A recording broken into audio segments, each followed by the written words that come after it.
માટે સમાચારો તરફ આગળ વાત કરીએ, વાત દ્વારકાની કરીએ તો દ્વારકામાં એક તરફ જે ગેરકાયદે બાંધકામો હતા તેને તોડવાની કામગીરી તો કરવામાં આવી, પરંતુ ખનીજ ચોરીનો જે મામલો છે તે સતત સામે આવતો રહે છે. દ્વારકાના ખનીજ ચોરીના આક્ષેપ સાથે એક વ્યક્તિએ દુહો લલકાર્યો છે.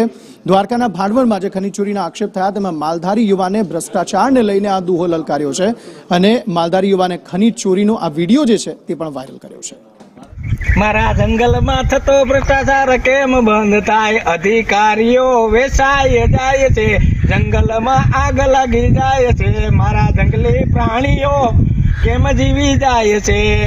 આગ લાગી જાય છે ને ફોરેસ્ટ ભાગી જાય છે, કાગળમાં કઈક જુદું બતાવીને જાય છે.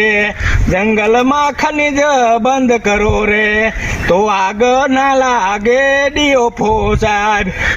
ક્યાં હુતા છો તમે, ક્યાં હુતા છો?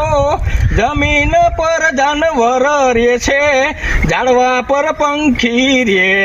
હવે ક્યાં આ ખનીજની જે બરડા અભયારણ્યની અંદર પ્રવૃત્તિ હાલે છે એના માટે અમે વારંવાર રજૂઆત કરી. DCF ને ફોન કરેલો છે, RFO ને કરેલો છે, અહીંના રેન્જ ફોરેસ્ટર છે એને પણ જાણ કરી અને અમે કીધું અમે ભેરા આવીએ જો તમારા તાકાત ના હોય, તમને જડતું ના હોય તો. છતાંય કોઈ એક્શન લીધી નહીં. મામલતદારને ફોન કર્યો, ખાણ ખનીજના રાજપરા સાહેબને ફોન કર્યો તો અમારા આમ ના આવે.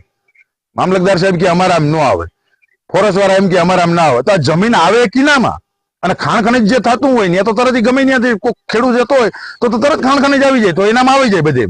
આ આવતું નથી, અવડું ખોદી નાખ્યું. આની માપણી જો થાય તો આનું સત્ય અને તટસ્થ બહાર આવે એમ છે કે કેની ખોદકામ કર્યું ને કેની મીઠી નજરથી થયું. આ વિસ્તાર ભાણવર નોર્મલ રેન્જનો વિસ્તાર છે અને ઘુમલી બીટ વિસ્તાર આવે છે અને અભયારણ્ય વિસ્તારમાં બે ફાર્મ ખનીજ ચોરી થાય છે, બે ફાર્મ પથ્થર ચોરાય છે અને સરકાર દ્વારા જે કામ મંજૂર થાય છે એનો મટીરિયલ પણ આ જંગલની અંદરથી લેવામાં આવે છે.